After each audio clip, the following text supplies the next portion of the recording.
is our last class, so Oh, we don't have a class next week? no, we don't. So it's our last class. Yeah, I mean, I'll send out an email as a reminder, but no class next week, and and we will be doing a word game, and we'll be having candy. Okay. So you got a perfect score in the I did. Wow. Were you always like really good at school or? Yeah, pretty much. I mean, I like to read a lot. I was always good at math. Or what did you like to read? Oh, everything. I mean, I like to read science fiction books. I like to read mysteries. Um, like one of my favorite books is Agatha Christie's "And Then There Were None." I don't know if any of you are familiar with that. I think I Um, I like reading like Michael Crichton thriller novels or John Grisham novels.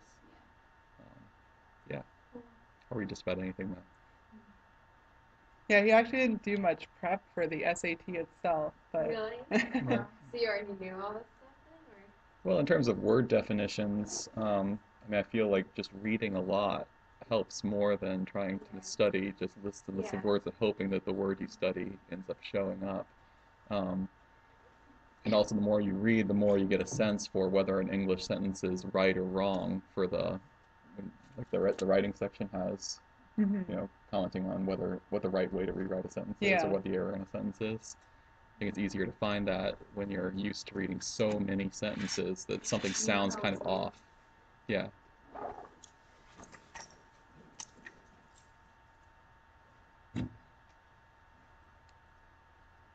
So we definitely have prizes, and we also have some candy for everybody.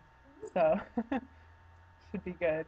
Um, I think some people are getting delayed by the detour, so we'll wait Yeah. a couple more What minutes. happened? I don't. I think it's just construction, Oh, actually. okay.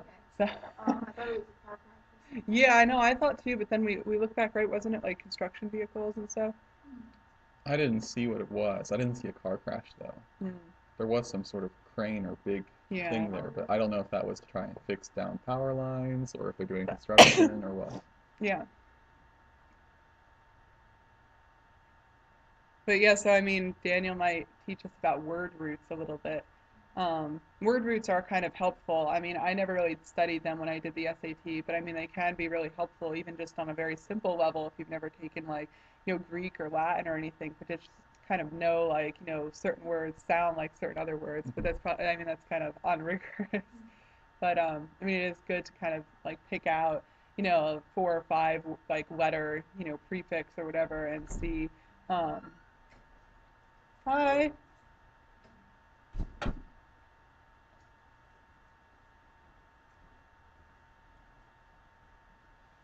hey, Hi. how are you? I'm good. How are you? Well, you're joining class today.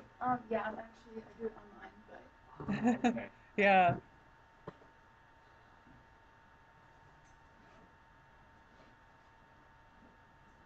you going to CCM later? Or We is that should get just started. Or? no, I I mean, was if going you're, to if CCM, you're but gonna my run out of class time for just stuff, then gotcha? probably. yeah. Okay. I'll wait for Yeah. Country 105.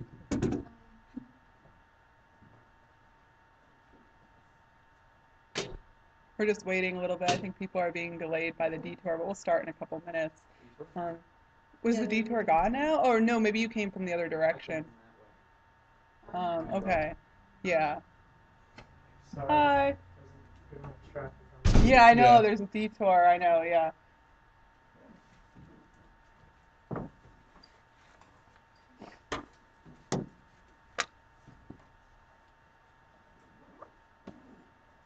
Joshua, how are you doing? no, he's golfing, like In golfing the class. rain? Yeah, he like goes We have one golfing like student that's like a every really good every class. golfer. Okay. So he has So, to. Golf's rain or shine. yeah, I guess apparently. He's been like two. Does he Yeah, go? since I've been home, he hasn't been the longest couple class. Does he go with his dad, or is he No, going he on his own? just he goes. He's only going to another area. Yeah, yeah, but I don't think they're playing today because I'm trying to get other people from the set. Yeah, no, that wasn't paying to like listen to the class. So we're going to be going through some math problems in practice test 7. I believe.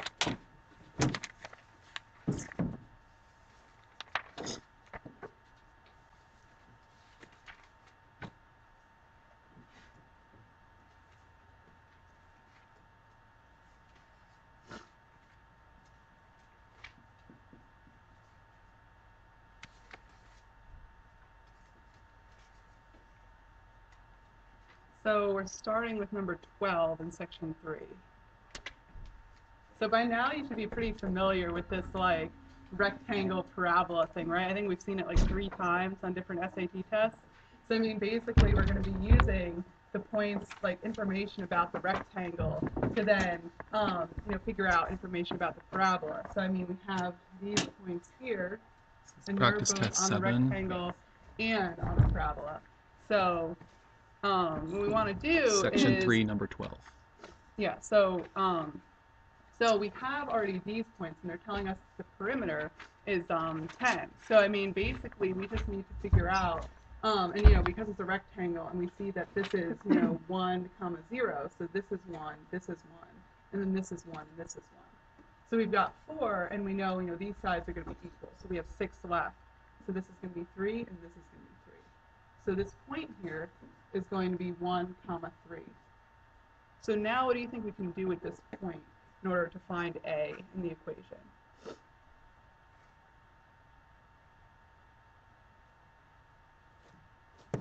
We have the equation for the parabola is y equals ax squared.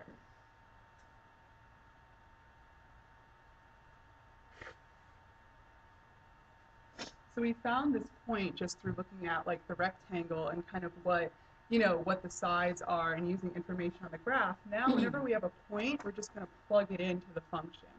So we're going to put 3 where y is, and we're going to put 1 where x is. And that way we can really easily see that a is 3. So I mean, this type of problem in particular, I mean, in this book alone, there are like 3 questions that have rectangles with parabolas. And using the information basically that they'll say the area of the rectangle is this much or the perimeter is this much. So all we have to do basically is just figure out what the sides are and then figure out the coordinate of like this point. We could have easily also found like the coordinate of this point and used that too. But since I don't know, I just chose this one. So basically, just kind of realize that they might give you information about a rectangle, and then we're going to be required to plug this point into the original equation. So let's look at number 14.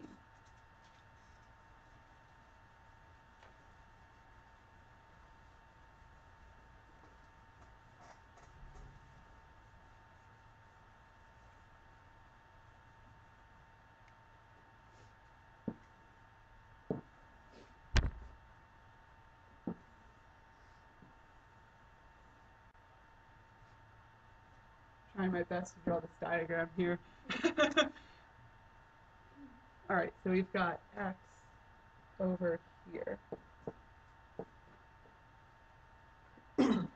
So basically they're telling us that, and we have y over here.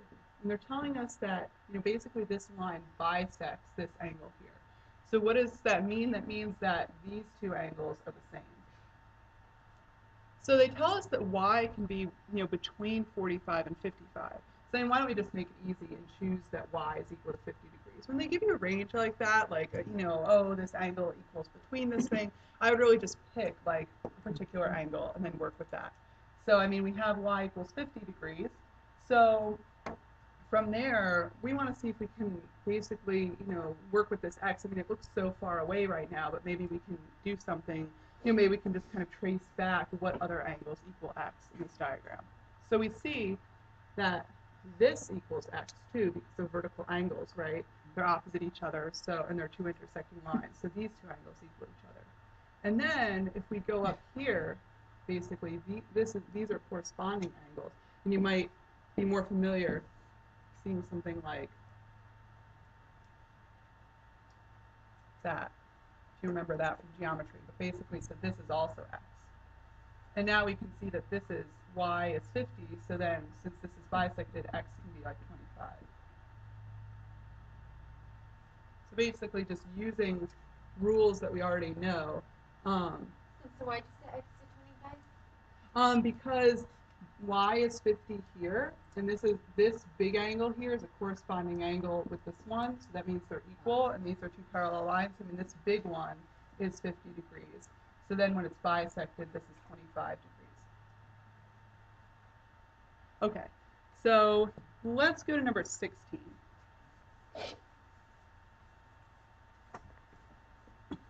So I mean, this is a pretty, common question type as well. I was trying to choose for today, really common math SAT questions. So I mean, like the, rectangle and parabola one is really common, and also this kind of shaded area of the circle is pretty common, or square or something, but some sort of thing where there are like two shapes inside of each other, and there's a shaded area that's like outside of the smaller one, but inside the bigger one. So you might be tempted to kind of say like, well, I'm just going to set. You might think they're saying the shaded area is 64 pi. So you might just say, oh, 64 pi equals like pi r squared. And then, just solve that and we're done. But that's actually not true, right? Because like the 64 pi that they're giving us, that's the area in between the bigger circle and the smaller circle. So the equation we have to set up is the area of the big circle minus the area of the small circle. So that's really what's going on here in terms of what the shaded region is. So now we know that the smaller circle has a radius of 6.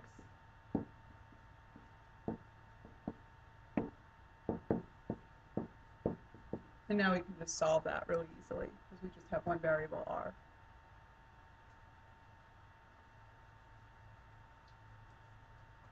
So let's look at number 17. Number 17 is pretty difficult. I'll show you two different ways to do it. So they're telling us that P, R, and S are 3 different prime numbers, and we want to find basically factors of P times R times S. So for this, you can really, I'll show you first the easy way of plugging in numbers. We can just plug in and say, okay, I'm going to call P3, I'm going to call R5, and I'm going to call S7. And so then you can kind of just multiply that out and just like trial and error find all the factors. But the clever way to do it is to basically realize, well, first of all, P, R, and S themselves are factors, right? So, I mean, if we have P, just make sure P times R times S. So, I mean, P is a factor, R is a factor, S is a factor. But are there any other factors you think, in terms of variables, this number has?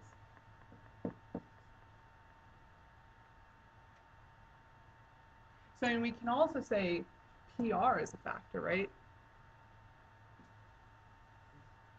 We can also say RS is a factor. And we can also say PS is a factor. So, I mean, this is one of the hardest questions in this section. And I mean, I don't, it's a little bit strange because, usually you see, questions with functions or, not this kind of crazy, you're multiplying numbers and stuff. But I mean, if you're scared by it, you can just pick numbers like 3, 5, and 7 and then just kind of trial and error find all the factors of that. Or you can kind of be really clever and say, okay, P, R, and S are factors, but then also PR is a factor, RS is a factor, and, SP is a factor. Do you have any other ways to do that?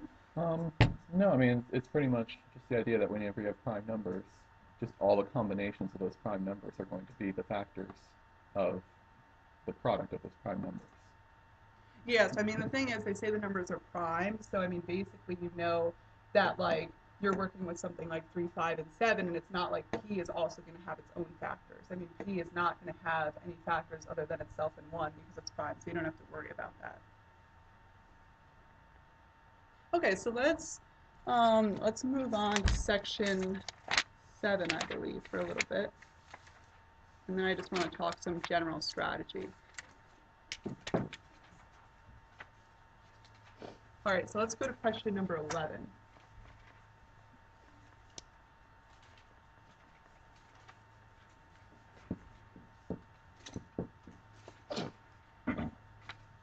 So all of you are really intimidated by exponents, right? So that's why I'm bringing up this question because all of you are kind of intimidated by how to deal with exponents and how to use them and everything. So they have x cubed equals y to the 9th, and they want to know what is x in terms of y. So I mean, there are a number of ways, there are a number of ways to kind of think about this problem, but whenever you see exponents, you kind of expect like a little bit of a trick or kind of, simplifying the equation down so you can make it something else. I mean, we have x cubed equals y to the 9. So then one thing we can do is just take the cube root of both sides. So, I mean, the cube root of x cubed is x, and the cube root of y to the 9th is 9 divided by 3, so y to the 3rd. And I mean, if you're uncomfortable with exponents, this might seem a little weird. Like, I mean, basically, when we have like a root that we're taking of a certain number, we're dividing the exponent by that number. So, this is our answer. So, I mean, it's not too difficult, but I mean, really, before the test, it's a good. I mean, you might see 1 or 2 exponent problems, but that could, mean a couple. It could mean 30 or 50 points added to your score. So it's a good idea to kind of review exponents. And I mean, just as a quick refresher, if we have like x squared and we bring it to the 3rd power, that's going to be x to the 2 times 3. So that's going to be x to the 6th power. If we have x squared times x cubed, we're going to add those exponents, so we're going to have x to the 5th power. So I mean, it's kind of just, even just these 2 rules will probably get you, at least some of the exponent questions right. But I mean, even people who are, older than you, working in, really difficult pre-calculus classes and everything still, mix this kind of stuff up. So I mean, exponents, are kind of scary, but it's a really good idea to know them. And once you get to know them, it's really just like a couple of rules that you're going to follow.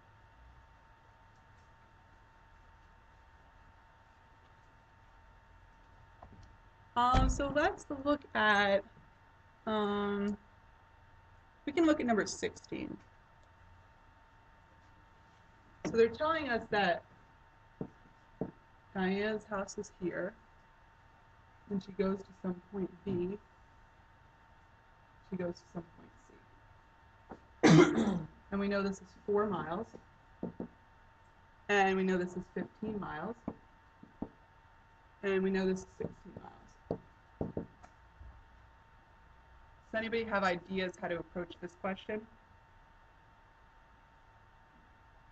Try and make it into like 2 right triangles, right? So yeah, you could make it into 2 right triangles, sure. You could also make it into 1 right triangle. How would you make, like, what right triangles would you make here?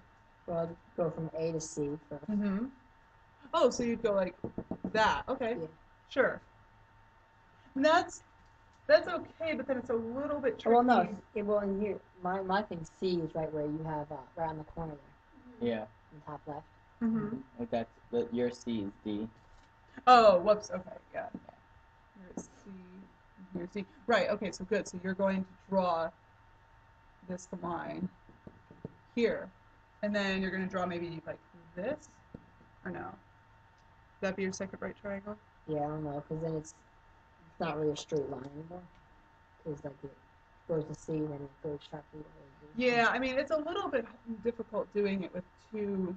I mean, in fact, you can't really do it with 2 right triangles, but you're very close. You are going to use a right triangle. What if we extend this?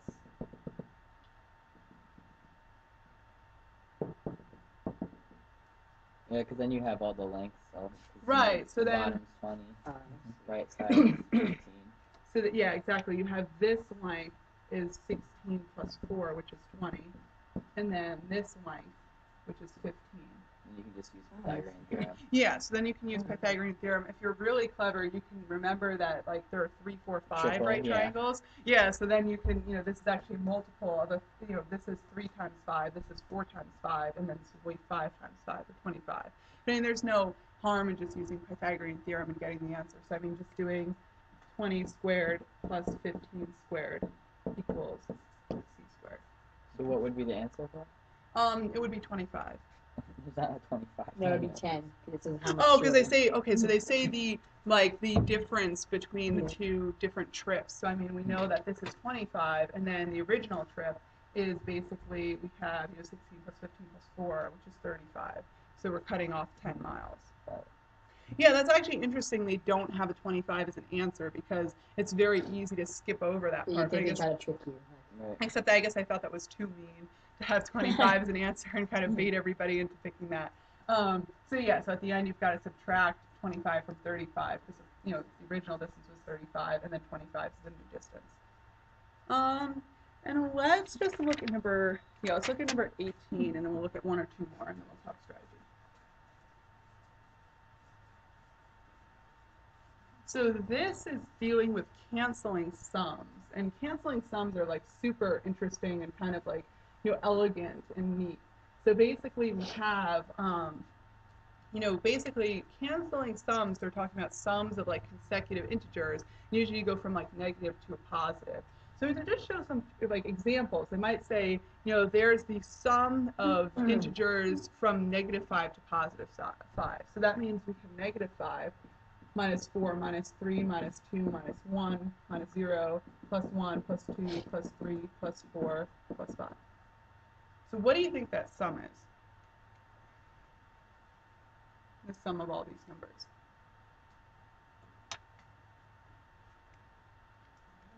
Yeah, it's 0. Good, because this -5 cancels with this +5, right? Those add to 0. This -4 cancels with the 4. This 3 cancels with 3.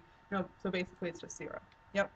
So if we take, now they're talking about the sum from -22 onwards, and the sum is 72. So essentially, and you might write this in your book, kind of like representing the sum. You might say, okay, -22, minus 21, dot, dot, dot, plus like 0, plus dot, dot, dot, plus 21, plus 22, and then we keep going onwards. But the sum of all of this is 0. What do they mean by inclusive? That means including like -22 and Okay. yeah. So basically, if they say inclusive, you include it's if you say between, that means you're not counting like the end numbers. But if you say inclusive, you are counting them. So this is all 0. So now it's just a matter of saying plus 23, plus 24, plus 25 or something like that, and adding them all up and seeing which one gets you 72. But this should get you 72. So then our answer So should be really you 25. have to do 22 plus 72. What? So really you just have to do 22 plus 72, right? Well, Because not quite. We have to go, -22 all the way through to +22. That's all going to equal 0. So we just need to Yeah, but find what numbers sum to 72 after yeah, 22. so from -22 to 0, that's 22 consecutive, right? What do you- 22 consecutive integers, right? From -22 to 0. Yeah, okay, sure. And then plus the Should be 72. 23 if you're including 0, but then, okay. Yeah, but they're asking you what the value of x is, not how many integers there are. Oh, okay, I see. Yeah, it's a little weird because they have had other questions on the on the SAT test that's asking you, how many numbers are there, and the trick there is like you have to count 0 and you have to count all the numbers. But here they're more saying, what like basically what number are we stopping at when the sum is 0? And we say, well, these just don't count at all because they sum up to 0. So then we go to 23, 24, and 25, and we add them up. No, they're 72. It would be a little trial and error. We'd say like 23 plus 24. Oh, that's not 72 yet. 23 plus 24 plus 25. Okay, that works. It's 72. Yep.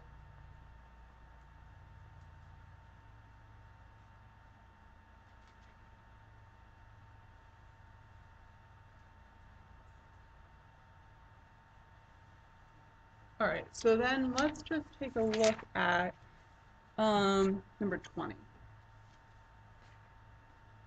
So basically this one, we just have to remember certain things about shifting functions over.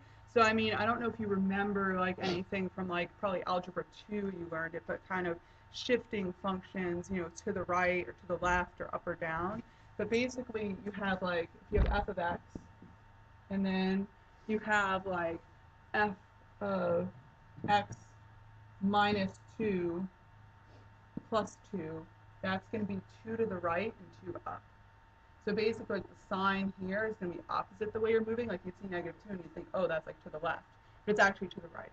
And then you've got, so like the y is going to be positive, it's going to be up, and negative is going to be down.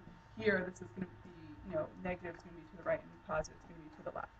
So essentially here we just need to look at a certain point. So like they have two functions there, and we just look at certain, they have a couple points listed there. We could just look at like, oh, it's -1, 3, and it goes to 2, 1.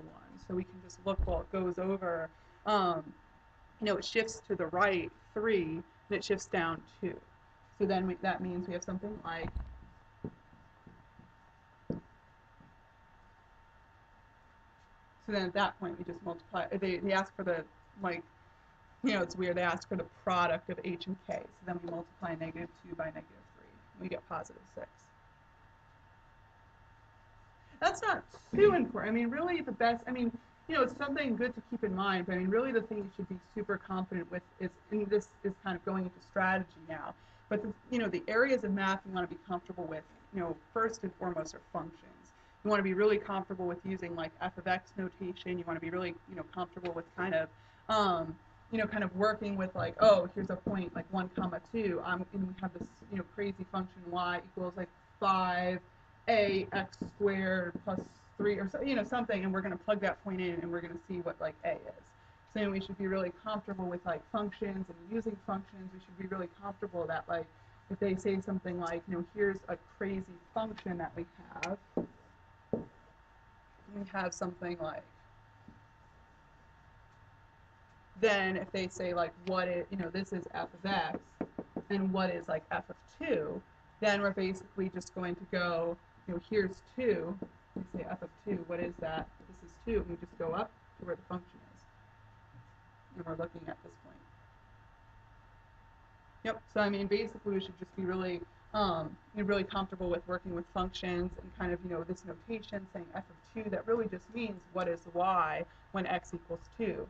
So we're just going to go to 2, we're going to go up, and we're going to find that point. So that's like one of the really big things we should know about math. Now, a lot, and the second strategy tip is kind of, so I mean, the first strategy tip is kind of like just review functions. The second strategy tip is really just like, a lot of these questions look a lot harder than they actually are. So I mean, I wouldn't give up super, a lot of people that I tutor, they kind of like look at a question, they're like, well, I don't know how to do this. So they just give up.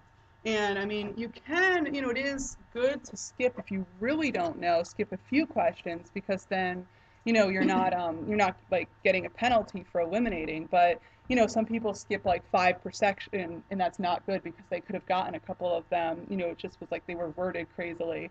And so people were, like they were just intimidated and they didn't try, to keep working on it. So, I mean, try to keep working on it and plug in numbers if you're not, if you're really not sure. I mean, do you have any tips for the math section? Yeah, sorry. If you do come across a problem that you feel you have no idea how to solve, it can be productive to just look at the answers and figure out some of the ones it can't be, since I'm not sure that they still take off. They only take off a fraction of a point if you miss it. They take off, yeah, like 1/4 of a point.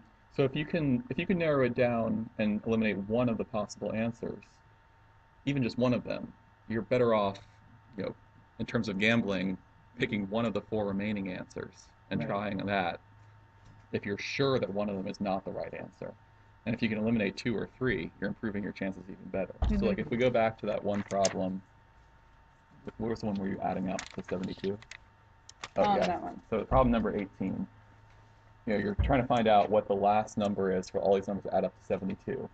We know it's not going to be 75 or 94 instantly, because if you're adding up a bunch of numbers and one of them is 75 or 94, it's going to add up to more than 72. We can eliminate 50, because if you just think of that sum is going to have 49 and 50 somewhere in it, then that's going to add up to 99, and that's going to be higher than 72. So we're really just narrowing it down to 23 and 25. At that point, if you write down the sums, -2 to 22 to positive 22 canceling out, and you see it's either 23 or 23 plus 24 plus 25, it becomes really obvious that that has to be the answer, 25. Mm-hmm.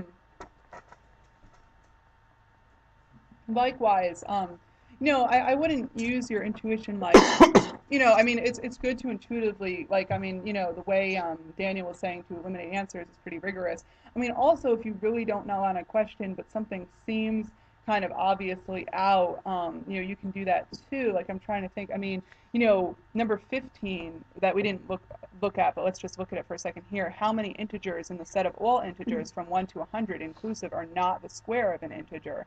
Well, it's not going to be like 19 integers, because obviously, like, there are a lot more, like integers that are not squares of integers than ones that are squares of integers.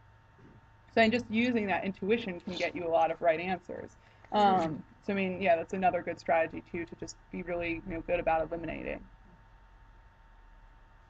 In terms of the critical reading strategy, just I would kind of suggest. I mean, I've said this before, but really, if you don't know a passage too well, just kind of read the intro and concluding sentences and just try to get. If you're running out of time, or if you feel like you're just getting lost in the passage, I would just read the intro and concluding sentences of each paragraph, or even just like the intro sentences of each paragraph, or just the concluding sentences of each paragraph, and that way you can really get the main idea down, and from there you can really answer a lot of the questions correctly. So I mean that's a good idea too. And I mean, another thing is a lot of the more scientific passages, they just kind of throw like data at you. I mean, I think most of you seem to fare pretty well with the scientific passages, but there are some that are a little more difficult and they're just throwing like all this data at you. And for those, I would say it's even better to skim, because like you're not going to remember they said like, oh, this little piece of data, like, what I mean? Like if they said, oh, this happened in some year, what I mean, the year like 1872, you're not going to remember that. Like you're going to have to go back to the passage anyway. So for those, it's kind of good to skim, and then with the scientific details, you can just go back like you would normally anyway. So I mean that's I mean those are kind of the two big ideas. I mean also don't pick any extreme answers or any really specific answers. I mean I'd say maybe 10% of the time an answer is kind of extreme or specific, but in those cases it should be pretty obvious. Like it'll be really in line with like the main idea of the passage. So it'll be like obvious that you shouldn't eliminate it. But in general, yeah, like ones that are too specific or just have a weird word in them that doesn't make sense with the passage, those are good to eliminate. Do you have any advice for the critical reading? No, I like that comment about the extreme answers. If they say, what's the idea expressed in this passage, and it says, this medical procedure always works, or this medical procedure never works, those are very unlikely to be the correct answers, because there's probably something in that passage that said, well, when the procedure was used on people who were over the age of 60, it didn't do as well as for younger people. So you'd probably be looking for something that actually captures the same limitations in the summary, saying this is a good procedure for younger people but not for older people, or something like that. Yeah, and then for the writing, I mean, we went over the tricks kind of, but really just that sheet that I handed out at the beginning of the year is just pretty useful in terms of like, laying out all the different tricks, because really they just keep repeating the same tricks over and over. And so, I mean, like, it's really those tricks. I mean, you'll see like 5 writing questions that are like, subject verb agreement, where they like have something like the union or the group or the family, and you have to realize, oh, like the family is singular, not plural, so we have to use like is or whatever. So I mean that accounts for even just a huge portion of the writing questions. And for the essay, basically just using concrete examples and staying focused is really the best way to get a good score. So I mean, like really that, and you want to also integrate your examples well into your arguments. So, I mean, a lot of times, it seemed like you guys were improving actually a lot in that respect, as the semester went on. But I mean, definitely at the beginning, a lot of you were kind of, writing examples and kind of summarizing the examples, and then not actually like, integrating them into your argument that well, like kind of laying out an example and saying this happened, but not saying, this happened and this is why it's important to my argument, or this is how it, kind of furthers my argument. So I mean, basically, it's really good to kind of make sure you're integrating your arguments really well with your like actual, your example should be very well integrated with your argument, and it shouldn't just be like a big summary of like, something that happened in a book or some example, and then just moving on. You should actually make sure, you have a concluding sentence that very much ties back to, what you're talking about or what your argument is. Yep. So I mean, I don't know. Do you have any other tips in general? My essay writing, I mean, back when I took the SAT, the writing was actually part of the SAT 2 for writing. There wasn't a writing section on it, so I only got a 690 on that section, so I don't know how good I can comment on how to write a great essay for the writing I mean, the section. writing is one of the most most improvable sections, but it's also one of the most, unimportant sections. I mean, I wouldn't worry, if you're doing well in it, great. But if you're not doing well in it, I would do a little bit of studying, but, if you can't get your score up, then don't worry about it and just really focus on the math and critical reading. But I mean, yes, I mean, and then in terms of timing, I don't know, do you have any, like, good advice for, like, keeping, like, not running out of time? Um, I mean, one thing you can do kind of to prepare for that at home is to do these like drills that I've been. I mean, I think I mentioned them earlier, but like kind of picking the first 10 questions in a math section and saying, okay, I'm going to time myself like 8 minutes and see if I can do every single one and get them right. So I mean, that's very good for not only timing, but that's also very good for like honing your precision in terms of like making sure you don't make any errors or what I mean, like because you want to make sure you get like the first 10 questions right no matter what. So I mean, you might just want to sit down and do the first 10 questions of math sections and see in like 8 minutes and see if you can do them quickly and get them right. If you can, I mean, there's so many like so many like SAT tests that I've graded that people have like gotten 2 or 3 wrong in the first 10, even when it was something really obvious and something really easy because they didn't read the question that well. They kind of skimmed over it, so or they kind of got caught up on one little thing in a question that didn't really matter. So I mean, basically, those drills at home might help you a lot in terms of just sitting down doing like the first 10 questions in like 8 minutes and seeing if you can get them all right. Sorry. I was gonna say, how long are they supposed to take? How many questions are they trying to answer, and how many minutes? I mean, I think they So have is it about 1 minute per question, maybe a okay? little bit more. But I mean, you should kind of speed through the first 10 and then kind of, Sure. have more time for the medium to difficult ones. Yeah. So some of them are going to go really fast. Like for example, number 3 in this section 7, where you're just trying to find the expression that represents what this problem actually is. Yeah, that should not take a minute to do. So there are going to be some ones you're going to speed through, and you won't have to worry about timing.